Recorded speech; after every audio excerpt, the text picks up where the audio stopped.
지도 한번 생각해 볼까요? 자, 5개의 수역이 있다 그랬죠? 갈릴리 바다, 요단강, 사해, 지중해. 네, 4개죠. 죄송합니다. 자, 지역이 5개 우리가 있죠. 맨 위에가 갈릴리 지역, 가운데가 사마리아 지역, 아래가 유다 지역, 그 옆에가 베레아 지역, 그 위에가 데가볼리. 데가볼리는 10개의 도시다. 데카가 헬라어로 10이란 뜻이고 볼리가 폴리스란 도시란 뜻이다. 그렇게 했죠. 그리고 우리가 갈릴리 지역에 기억해야 될 중요한 도시 뭐죠?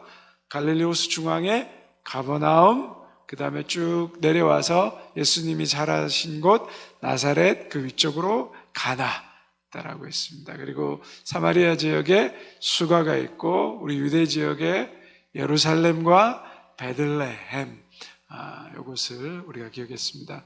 다음 보면 쭉 이렇게 한번 정리해서 성경을 쭉 보시고 갈릴리부터 유대까지, 예루살렘까지는 5일에서 한 일주일 정도 걸리는 거리의 여행길이다. 우리가 지금 갈릴리 지역에서 배우고 있는 나사렛에서 가버나움까지는 한 60km가 되는 거리 정도 된다. 그렇게 좀 생각하시면서 예수님이 이동하신 경로에 대해서 우리가 좀 생각하면 좋겠고요. 지난주에는 우리 이제 예수님의 공생의 2년차 시간의 기준이 뭐라고 말씀드렸죠? 유월절이라고 말씀드렸죠. 유월절은 이스라엘 민족의 최대 절기죠. 출애굽을 기념하는 절기이고, 유월절이 되면 이스라엘의 성인 남자들은 어쨌든 예루살렘에 와서 성전에서 예배를 드려야 된다. 그래서 예수님이 항상 그 유월절을 맞아서 예루살렘에 오셨고, 그 유대인의 명절에 또 성전에 오셔서 베데스다에 그 38년 된 병자를 고치시러 가셨다. 38년 된 병자를 고치셨다면 많은 사람들이 놀라고 하나님을 찬양하고 박수해야 될 텐데, 그러지 않고 종교 지도자들과 바리새인들은 어떻게 예수님에게 이야기했다고요? 안식일에 이 법을 행했기 때문에 오히려 그것이 뭐죠? 하나님의 법을 어긴 것이라고. 그 38년 동안 고통받고 병에 얽매여 죽은 것과 같은 삶을 살아갔던 인생이 하나님 안에서 새로운 생명과 치유와 회복을 얻었는데, 율법을 가지고 어떻게 해요? 사람을 정죄하고 죽이고 치유하신 예수님까지도 죽이려고 하고 정죄하려고 했던 그 이야기를 보면서 율법의 참된 정신은 뭐라고요? 법을 지키는 것도 중요하지만 그 법 속에 뭐가 있어야 된다고요? 사랑이 있어야 된다. 생명이 있어야 된다. 사랑이 없는 율법은 뭐죠? 사람을 죽이고 정죄하고 비판하고 비난합니다.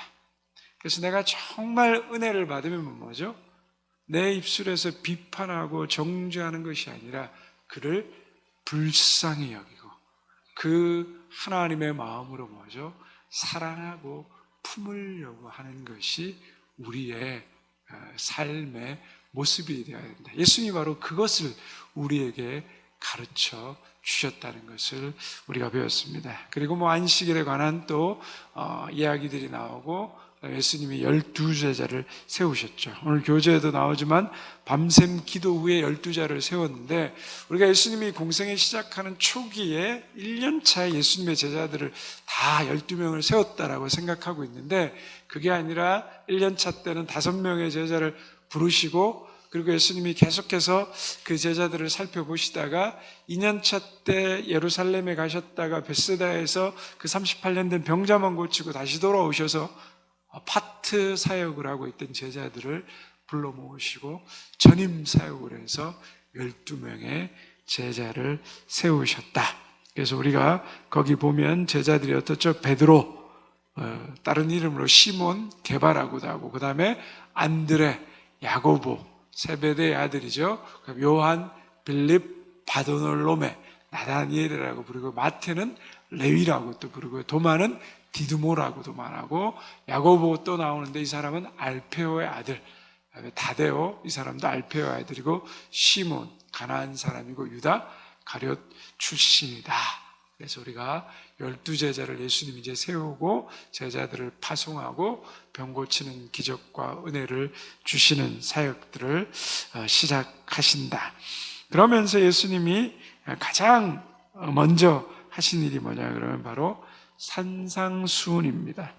이 산상수훈은 여러분 거기 교재 지도에 보시면 가버나움 있죠. 요 가버나움 요 지역에서 예수님께서 제자들에게 말씀을 가르친 거죠. 산상, 즉 산에서 사람들을 앉혀놓고 설교했다. 근데 누가복음에 보면 평지에서 설교했다 그래요. 마태복음은 산이고 왜 누가복음은 평지지?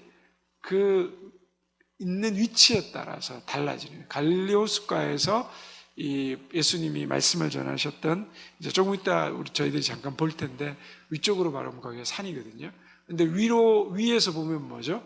평지인 거예요. 산도 올라가면 뭐죠? 위에 평평한 곳이 있잖아요. 그래서 그 복음서 기자들의 보는 시각에 따라서 기록된 것을 우리가 알 수 있습니다. 그래서 산 위에 사람들을 앉혀놓으셨고 설교하셨기 때문에 산상수훈이다. 몇 명이 보통 오병이어 기적을 일으킬 때 뭐죠? 5,000명 왔다 그랬죠. 아니 산에서 5,000명한테 말을 하면 말이 들릴까? 들릴까요? 안 들릴까요? 잘 안 들릴 것 같죠. 근데 학자들이 연구한 바로는 그 이스라엘도 마찬가지고 다른 지역도 마찬가지인데 보통 그 바다, 이게 갈릴리 바다 쪽에 지중해 쪽에 가이샤라라는 곳인데 나중에 보게 될 텐데 거기 가면 원형극장이 있습니다. 근데 원형극장을 보면 그 방향이 다 어디로 되어 있냐면 바다 쪽으로 되어 있어요. 그리고 바람이 뭐죠? 바다 쪽에서 불어와서 하고 말을 하면 그 말이 바람을 타고 사람들한테 전파되는 거죠. 마찬가지로 예수님이 산상수훈을 전했을 때 사람들이 갈릴리 바다 쪽으로 앉은 게 아니라 산 쪽으로 앉았어요. 그래서 예수님이 갈릴리 바다를 뒤로 끼고 외치면 그 바람을 타고 이 소리가 다 전해지는 거거든요. 에베소에 성지순례 가서 터키 성지순례 가면 반드시 들리는 곳이 에베소인데 에베소에 가면 지금도 가장 잘 보존되어 있는 게 25,000명의 그 바울이 에베소 아데미 그 여신에 대한 복음을 전함으로 사람들이 자기의 우상 파는 것을 잃어버리면서 소요가 일어났는데 그 에베소 극장이 25,000명이 모이는 곳이거든요. 제가 거기 성지순례 가서 갔었는데 그 밑에서 이 엄청난 25,000석 좌석을 향해서 소리치면요 다 공명으로 울립니다. 마이크가 옛날에는 없었잖아요. 도대체 어떻게 얘기하는가 싶은데 더 치밀한 그런 어떤 과학적 원리에 의해서 다 소리들이 들립니다. 그래서 한국 사람들이 꼭 거기 가면 뭐죠? 그 앞에 서서 노래합니다. 노래. 사람들이 또 성지순례 사람들이 막 박수 쳐줘요. 그래서 그런 또 부분이 있다는 것을 우리가 조금 기억하시면서 한번 또 보면 좋겠습니다. 산상수훈은 두 번째 하나님 나라에 한번 같이 읽어볼까요? 시작. 산상수훈은 하나님 나라의 세계관을 드러낸다. 그리스도인이 누구인지 어떻게 살아야 하는지에 대해서 말씀하신다.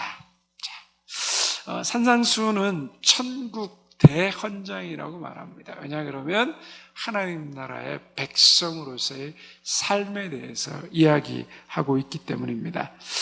구약으로 이야기하면 하나님 나라의 하나님의 백성이 누구인지 그 백성이 어떻게 살아야 되는지 이스라엘 백성들을 출애굽한 다음에 하나님께서 호렙산으로 데려가서 거기에서 뭘 주십니까? 시내산에서 이스라엘 백성들과 언약을 맺으면서 십계명을 주시잖아요. 하나님의 백성이 어떤 사람인지 그리고 하나님의 백성으로 어떻게 살아야 되는지 지금까지 애굽의 노예로 살아왔었는데 이제 너희는 애굽에서 다시 출애굽한 자로서 하나님과의 언약을 맺으면서 하나님이 하나님 나라의 백성으로서의 삶 그리고 그 살아야 되는 삶의 방식을 가르쳐 주는 거거든요. 마찬가지로 예수 그리스도께서 오셔서 산상수훈을 통하여서 그 모세가 이스라엘 백성들에게 이야기했던 하나님 나라의 백성의 삶의 원리를 말해주고 있습니다. 그리스도인이 누구인지 그리스도인으로 어떤 삶을 사는 것이 진정한 복인지에 대해서 어떤 사람이 복된 사람인지에 대해서 이야기하고 있습니다. 그리고 산상설교는 우리에게 구원이 뭔지 바르게 가르쳐 줍니다. 거기 하나님 나라는 같이 한번 읽어볼까요? 시작. 하나님 나라는 죽어서 가는 천국을 말하는 것이 아니라 이 땅에서부터 하나님의 통치와 다스림을 받고 하나님의 말씀대로 순종하며 살 때 우리의 삶에 임하게 되는 것이다. 우리는 흔히들 죽어서 천국에 들어간다. 킹덤 오브 하나님의 나라, 하나님의 왕국. 근데 이 하나님이란 말을 이스라엘 백성들이 너무 거룩하게 여겼기 때문에 함부로 쓸 수 없었기 때문에 보통 보면 킹덤 오브 갓, 하나님의 나라라고, 왕국이라고 신약 성경에선 번역해서 쓰고 있습니다. 근데 이 천국이라는 것이 사람들이 다 생각하는 게 뭐예요? 하나님 나라는 것이 죽어서 가는 거라고 생각하는 거예요. 그러면 뭐예요? 이 땅에서는 하나님 나라를 모르고 살아가는 것이 되는 거죠. 근데 예수님이 이 땅 가운데 인간의 육신의 몸을 입고 오셨다는 것은 뭐죠? 하나님의 나라가 죽어서 가는 나라가 아니라 이 땅 가운데 임했다는 거예요. 그러니까 예수님은 이 땅 가운데 오셔서 우리에게 하나님 나라를 이 땅에서의 하나님 나라에 대해서 선포하고 말씀하고 계신다라는 거예요. 하나님 나라가 그럼 뭐냐? 간단해요. 하나님이 다스리시는 나라예요. 하나님이 다스리시는 나라. 하나님이 다스리시는 나라가 하나님의 나라라는 겁니다. 죽어서 천국 가는 것이 아니라 하나님의 다스림을 거부하고 살아가던 삶을 버리고 뭐죠? 하나님의 말씀과 뜻을 이루기 위해서 그 뜻대로 살아가는 삶을 시작하는 게 하나님의 나라예요. 그래서 예수님이 가장 처음 와서 뭐라고 말합니까? 회개하라, 천국이 가까워하니라. 너희가 하나님을 알지 못하는 삶에서 돌이켜서 하나님의 백성으로서의 이 땅에서 하나님 나라의 백성으로 살아가라는 거예요. 하나님의 뜻을 받들어 살아가라는 거죠. 그래서 믿음이라는 것은 죽어서 천국 가는 티켓을 말하는 것이 아니라 이 땅에서 하나님의 통치를 받고 하나님의 다스림을 받아서 이 땅에서 하나님 나라의 삶을 살아가는 것, 그것이 바로 하나님의 나라라는 거죠. 즉 내가 뭐죠? 세상의 가치와 세상의 생각과 세상의 방식으로 살아가는 사람이 아니라 하나님의 방식과 하나님의 생각과 하나님의 가치관, 하나님 나라의 원리를 가지고 뭐죠? 이 땅에서 세상과 다른 삶의 모습을 가지고 살아가는 것이 하나님 나라를 이루며 사는 거예요. 그리스도인의 삶은 뭐죠? 그래서 세상의 삶과 달라야 된다는 거예요. 그래서 산상수훈이 다 뭐에 관한 말씀이에요? 삶에 관한 말씀이에요. 율법에 대한 재해석을 해주시는 말씀이 쭉 나오거든요. 처음에 팔복에 관해서 얘기하고 그 다음에 뒤쪽에 가면 다 무슨 말씀이에요? 너희가 모세의 율법에서 이렇게 들었으나 나는 너희에게 뭐죠? 이렇게 말하노니. 그리고 맨 마지막에 가서는 뭐죠? 건축에 대해서 얘기하죠. 반석 위에 지은 집, 모래 위에 지은 집, 말씀을 실천하는 것과 실천하지 않는 것에 대해서 얘기하고 있습니다. 그래서 우리가 하나님의 말씀을 잘 알고 그 하나님의 뜻을 알아서 이 땅에서 하나님 말씀대로 살아가는 것이 뭐죠?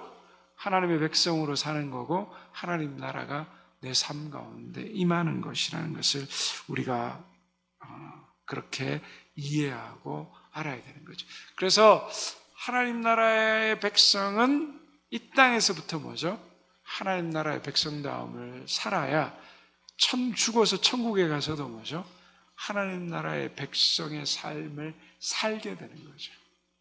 그래서 이 땅에서 하나님 나라의 삶을 일찍 살아가는 것이 뭐죠? 가장 큰 복이라는 거예요. 우리 권사님들 중에 혹은 또 늦게 예수님 믿은 분들 중에 저희 교회도 70 넘어서 세례받고 80 넘어서 세례받으신 분들하고 이렇게 얘기하다 보면 하는 말이 뭐냐 그러면 내가 이걸 진작 몰랐다. 내가 예수님 믿은 거 미리 알았으면 이 좋은 삶을 살았을 텐데 내가 너무 억울하다. 하나님 나라의 그 원리와 가치와 구원받은 백성으로서의 기쁨과 그 삶을 알게 되면 뭐죠? 그 삶을 바르게 살지 못한 것이 너무 그 시간이 후회되고 아깝다는 거예요. 더 일찍 믿었더라면, 더 일찍 알았더라면 내 삶이 이런 죄와 고통 가운데 방황하지 않았을 텐데, 하나님을 믿고 구원받은 백성으로서 내가 더 하나님 나라와 의를 위한 삶을 살아갔을 텐데 라는 후회들이 일어나게 된다는 거죠. 그래서 이 하나님 나라의 원리와 가치, 그 복에 대해서 집약돼서 말하는 것이 산상수훈이라는 거죠. 그래서 그것을 성경에서 뭐라고 말하죠? 8복, 8가지 복. 헬라 원어에 보면 복되어라, 우리는 심령이 가난한 자는 복이 있나니 이렇게 하는데, 헬라 원어에는 복되어라 심령이 가난한 사람들아 이렇게 시작돼요. 그래서 팔복이라고 얘기하거든요. 그래서 예수님이 이 산상수훈을 말씀하신 팔복을 말씀하신 그곳이 어딘지, 거기에 지금 팔복교회가 있습니다. 우리 잠시 영상으로 같이 함께 보도록 하겠습니다. 좋습니다. 보시죠. 자, 우리 팔복산이 어디냐면, 네네. 저기 많이 봤죠? 이제 갈릴리 바다 갈릴리. 호수. 자, 갈릴리 바다 북쪽입니다. 네. 북쪽 해안. 지금 이제 북쪽 해안을 보고 있어요. 네. 약간 언덕이 올라갑니다. 그럼 지금 오른쪽에 이 교회 하나 보이죠? 건물 지금. 네. 저기가 산 위에 올라가 가르치셨던 저기가 이제 팔복산이에요. 예. 그래서 오늘날 이제 저곳에 그것을 기념해서 세운 팔복 교회가 세워져 있고, 성지순례 때에 저기는 빠지지 않고 가는 곳입니다. 그래서 저 지붕 보이죠? 네. 지붕이 팔각형으로 돼 있어요. 지붕이 팔복교회이기 때문에. 팔복을 또 의미. 예, 팔복을 의미하기 때문에. 그래서 그 안에 들어가면 저 유리창이 돼 있죠? 예. 그게 그 유리창 하나하나에, 와. 그래서 이제 팔복이 그 내부에 저렇게 이제 새겨져 있죠. 어머나. 그래서 이제 많은 그 순례객들이 이제 저기서 이제 팔각형에서 이제 무릎을 꿇고 또 이제 기도하기도 하고 예. 또 찬양을 부르기도 하고 그렇습니다. 그죠? 저기 보는 건 이제 악보예요, 저게요. 네. 팔복에 대한 악보. 우리 한국에도 왜 심령이 가난 그거 있잖아요. 가사가 그거 있죠. 있고 예. 또 저렇게 이제 그 팔복교회에서 복을 생각하면서 어떤 복이 정말 참된 복일까? 아멘. 막 그런 기도로 하셨을 것 같아요. 저기 가 있는 것 같아요. 지금 무릎 꿇고 있는 것 같아요. 그래요. 우리 팔복교회에 이렇게 모습을 이렇게 보게 됩니다. 그리고 바로 저기서 내려다 보이면 이렇게 이제 바다가 보이는 갈릴리. 거죠. 예. 예. 근데 확실히 높아 보이지가 않네요. 네, 저렇게 현재 팔복교회가 있고 갈릴리 바다 그 조금 더 높은 언덕 쪽에 있다라는 것을 우리가 좀 보았습니다. 자, 첫 번째 말하는 복이 뭐죠? 심령이 가난한 자는 뭐죠? 천국이 그들의 것이다 라고 말합니다. 세상이 말하는 복은 무엇입니까? 뭐가 복입니까, 여러분? 세상에서 복 받았다 이러면 뭐라고 말합니까? 세상의 복과는 관계없이 사셔가지고 세상의 복이 뭔지 저는 잘 모르겠어요. 이런 표정으로 바라보시면 자, 요즘은 세상의 사람들이 그렇게 얘기하더라고요. BTS를 가지고 있는 게 복이다 그래요. 여러분 BTS가 뭔지 아십니까?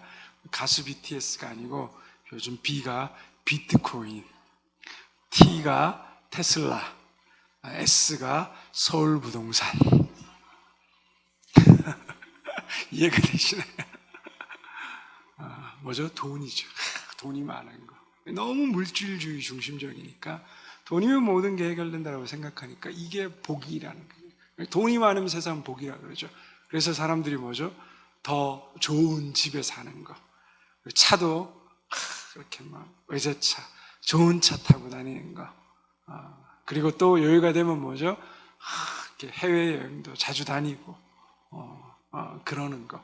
그걸 우리는 복이라고 말하잖아요. 그리고 9988 뭐죠? 234인가요? 123인가요? 99세까지 팔팔하게 살다가 그죠? 3일 1, 2, 3이 뭐죠? 2, 3, 4인가요? 하여튼 그 3, 4일만 골골대다가 죽는 거. 그걸 복이라고 얘기하잖아요. 근데 성경은 뭘 복이라고 말하고 합니까? 심령이 가난하다는 거예요. 여러분, 가난한 게 복이 될 수 있습니까? 가난한 게?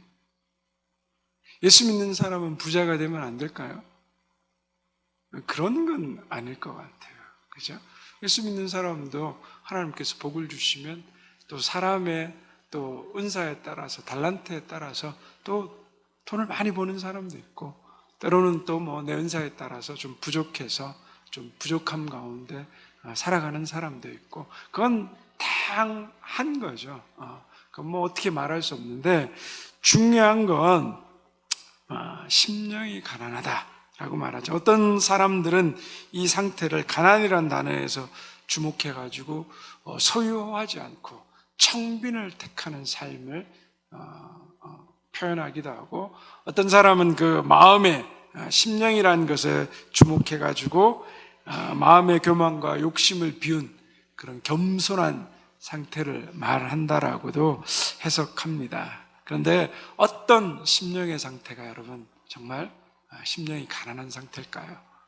세상이 말하는 복과는 다른데, 쉽게 생각하면 우리가 가난할 때 우리 마음이 어떻게 됩니까? 가난할 때 우리 마음이 어떻게 되죠? 겸손해집니다. 부유할 때 하고 대비해서 생각하면, 부유하면 여러분 어떻습니까? 다른 사람에게 뭐죠? 아쉬운 소리 할 필요 없습니다. 그리고 부유해지면 어떻습니까? 필요한 것이 항상 자신에게 있기 때문에 자신만만하죠. 그렇기 때문에 누구에게도 뭐죠? 고개 숙일 필요가 없어지는 거죠. 그리고 남들 앞에 가서 자기를 드러내고 자랑하게 되는 거죠. 누군가가 베푸는 것에 대한 뭐죠? 감사함이 없어요. 이미 자기는 다 소유하고 있기 때문에. 자기 신뢰, 자기 만족, 자기 긍정, 이게 부유한 사람의 심정입니다. 여러분도 그렇지 않습니까? 뭐 좀 가지면 그렇잖아요. 아쉬운 소리 할 것도 없고 의지할 것도 없고 다 문제 없어, 필요 없어, 이런 마음이 되잖아요. 근데 가난하면 항상 어떻습니까? 결핍이 있죠. 그리고 무언가를 필요로 하죠. 누가 나를 도와주는 것이 부끄럽지 않습니다. 도움을 받아야 되기 때문에 필요합니다. 자신이 누리는 모든 것이 뭐죠? 누군가의 선이고 국률이라는 것을 부정할 수 없게 된다는 거죠. 심령이 가난하다는 것은 궁극적으로 하나님과의 관계에서의 이 심령이 가난하다는 것을 예수님께서 우리에게 말해주고 있는 겁니다. 하나님과의 관계에서 뭐죠? 내가 부유하면 어떻습니까? 내가 다 할 수 있고, 내가 다 넉넉하고, 내가 문제가 없고, 내 스스로 내 인생의 주인이 되면 하나님이 필요합니까? 필요하지 않습니까? 필요 없죠. 자기가 자기 인생의 주인이 되고 교만한 자가 된다라는 거죠. 근데 심령이 가난하다는 건 뭐죠? 하나님을 전적으로 의지하고 하나님의 도우심이 없이는 내가 어떻게 해요? 살 수 없다라는 것을 고백하는 것을 이야기합니다. 교만한 자신을 내려놓고 하나님의 은혜로 살아갈 수 있다라고 늘 여기는 삶, 그 사람이 심령이 가난한 자입니다. 저도 목사이지만 매일 하나님 앞에 부끄러운 경우가 너무 많습니다. 목회자로서, 목사로서 이렇게 살아갈 수 있을까? 이렇게 해서 내가 온전히 하나님 보시기에 하나님 기뻐하시는 사람이 될 수 있을까? 너무 늘 부족해요. 그래서 매일 아침마다 고백하는 게 뭘까요? 하나님, 저는 죄인입니다. 하나님 은혜 없이 살아갈 수 없습니다. 오늘도 하나님 은혜 아니면 저는 이 자리에 설 수 없습니다. 오늘도 부족하고 오늘도 연약하지만 하나님의 은혜에 의지해 하나님의 의를 힘입어 제가 오늘도 하나님이 부르신 소명에 그렇게 살아간다라고 고백하는 겁니다. 그래서 우리에게 가장 중요한 건 뭐죠? 하나님과의 관계에서 내가 어떤 존재이고 어떤 은혜를 입었는지, 하나님 앞에서 고개 들고 나는 구원받을 만한 백성이야, 나는 하나님 앞에 부끄러움이 없는 사람이야, 이런 사람은 아무도 없는 거야. 오늘도 은혜로 살아가고 부끄러움 있지만도 뭐죠? 그 하나님의 은혜에 의지해서 살아가는 거예요. 그게 심령이 가난하다는 거예요. 심령이 가난한 사람들이 누리는 복이 뭐라고 했어요? 심령이 가난한 자는 복이 있나니 뭐라고요? 천국이 저들의 것이다. 천국을 소유하게 된다는 거죠. 그죠? 이거 죽어서 천국 가는 거 말하지 않는 겁니다. 앞에서 얘기했지만 뭐죠? 하나님의 통치, 하나님의 다스림을 받는 것이 이루어지는 거예요. 내가 주인된 인생에서 뭐죠? 내 안에 하나님 나라를 받아들임으로 말미암아 하나님이 나를 통치하고 다스린다는 거예요. 로마서 14장 17절에 보면 하나님의 나라는 먹고 마시는 것이 아니요, 즉 세상적인 것이 아니라는 거죠. 뭐라고 말하죠? 성령 안에서 사랑과 희락과 화평입니다. 그것이 하나님의 나라라고 우리에게 이야기하는 거죠. 예수님이 가시는 곳마다 어떤 일이 일어났습니까? 육신의 고통, 정신적 고통, 마음의 영적인 고통들이 치유받고 회복되었죠. 사람이 생명을 얻고 구원받고 가정의 미소와 웃음이 찾아지고, 그리고 사회에서는 정의와 평화가 이루어지기 시작했다는 거예요. 이것이 바로 하나님의 나라는 거죠. 즉 심령이 가난해서 하나님의 통치와 다스림을 받게 되면 내 안에 뭐가 이루어져요? 하나님의 나라가 이루어진다. 그러니까 심령이 가난한 자는 복이 있나니 뭐죠? 천국이 네 거라는 거예요. 하나님의 다스림과 통치를 받고 하나님의 성령 안에서 사랑과 희락과 화평이 내 마음 가운데 있으면 뭐죠? 그게 하나님 나라에 이루어진 거예요. 그것을 우리가 중요하게 생각해야 된다는 겁니다. 그래서 하나님한테 의존하지 않으면 우리는 절대 하나님의 나라를 우리 심령 가운데 이루어올 수가 없는 것입니다. 하나님을 전적으로 의지하는 그 영혼 가운데 뭐죠? 하나님의 나라가 이루어진다는 겁니다. 여러분의 심령은 하나님 앞에서 부유하십니까? 가난하십니까? 여러분들이 가난한 심령으로 이 하나님과의 관계에서 날마다 천국을 누리시면 좋겠습니다. 두 번째로 보면 뭐라고 말합니까? 애통하는 자는 복이 있나니 그들이 위로를 받을 것입니다. 여러분, 웃는 게 복이지 애통하는 게 복입니까? 세상은 웃으면 복이 온다 그러잖아요. 울면 복이 온다 이런 말 안 하잖아요. 근데 여기도 역시 세상의 방향과 다른 역설을 복에 대해서 예수님이 이야기하고 있습니다. 애통한다는 것이 그럼 뭘 의미할까요? 거기 여러분 첫 번째 보면 뭐를 애통한다고 나와 있어요? 자기의 죄를 애통한다는 거예요. 우리 시편 51편 3절 17절 한번 읽어볼까요? 시작. 무릇 나는 내 죄가를 아오니 내 죄가 항상 내 앞에 있나이다. 하나님께서 구하시는 제사는 상한 심령이라. 하나님이여 상하고 통회하는 마음을 주께서 멸시하지 아니하시리이다. 뭐죠? 항상 내가 죄인이라는 것을 우리가 하나님 앞에 인식하고 살아가는 거예요. 오늘도 하나님 은혜로 살아가는 거지, 하나님 은혜가 없으면 난 아무것도 아니라는 거죠. 우리가 얼마나 죄 가운데 살아갑니까? 교회 안에서 신앙생활 하면서도 얼마나 말이 많습니까? 비판하고 정죄하고 화내고 성질내고 분노하고 다투고. 그게 뭐예요? 우리 날마다 하나님 앞에서 애통하는 자가 되어야 된다는 거예요. 나의 죄를 인한. 그래서 하나님께서 구하시는 제사는 뭐예요? 상한 심령이다.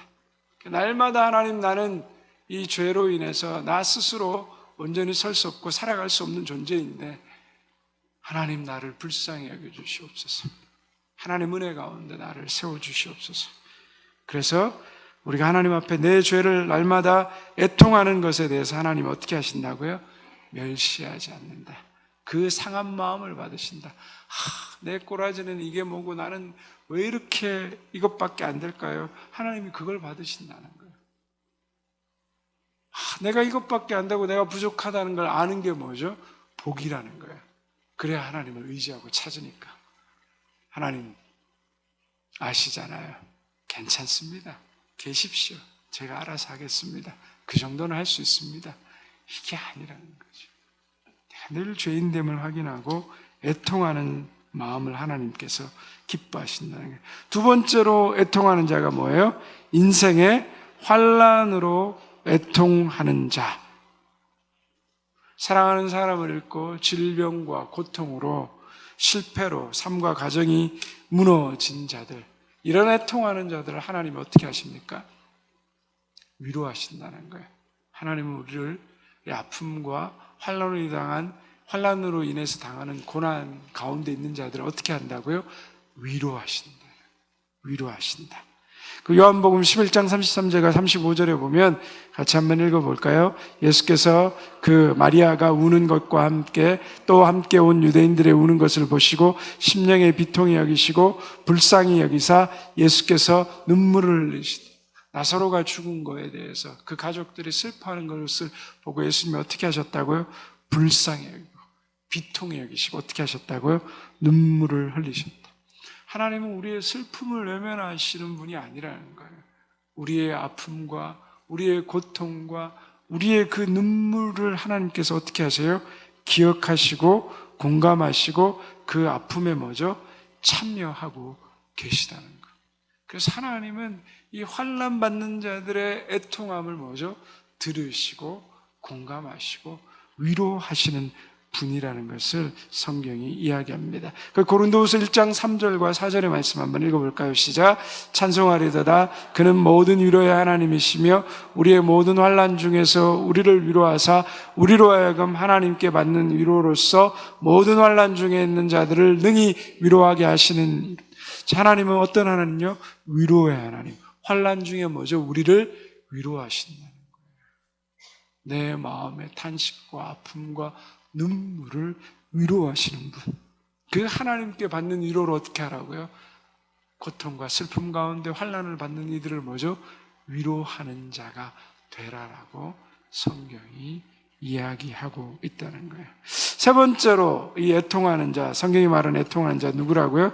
세상의 불의로 인해서 애통하는 자. 이사야 61장 1절에서 3절 말씀 같이 함께 읽겠습니다. 주 여호와의 영이 내게 내리셨으니 여호와의 은혜의 해와 우리 하나님의 보복의 날을 선포하여 모든 슬픈 자를 위로하되 무릇 시온에서 슬퍼하는 자에게 화관을 주어 그 죄를 대신하며 기쁨의 기름으로 그 슬픔을 대신하며 찬송의 옷으로 그 근심을 대신하시고 그들이 의의 나무 곧 여호와께서 심으신 그 영광을 나타낼 자라 일컬음을 받게 하려 하심이라. 세상이 불의하죠. 예수님 당시에도 더 그러했습니다.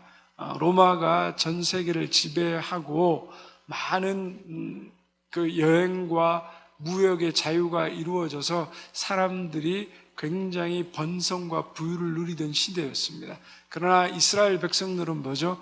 로마의 식민지 아래서 수많은 세금의 수탈을 당하고 무시받고 멸시받고 소수의 종교 지도자들 또 거기에 빌붙어 살아가는 사람들만 부를 축적하고 그러한 아픔과 멸시와 차별 가운데 희망 없이 살아갔습니다.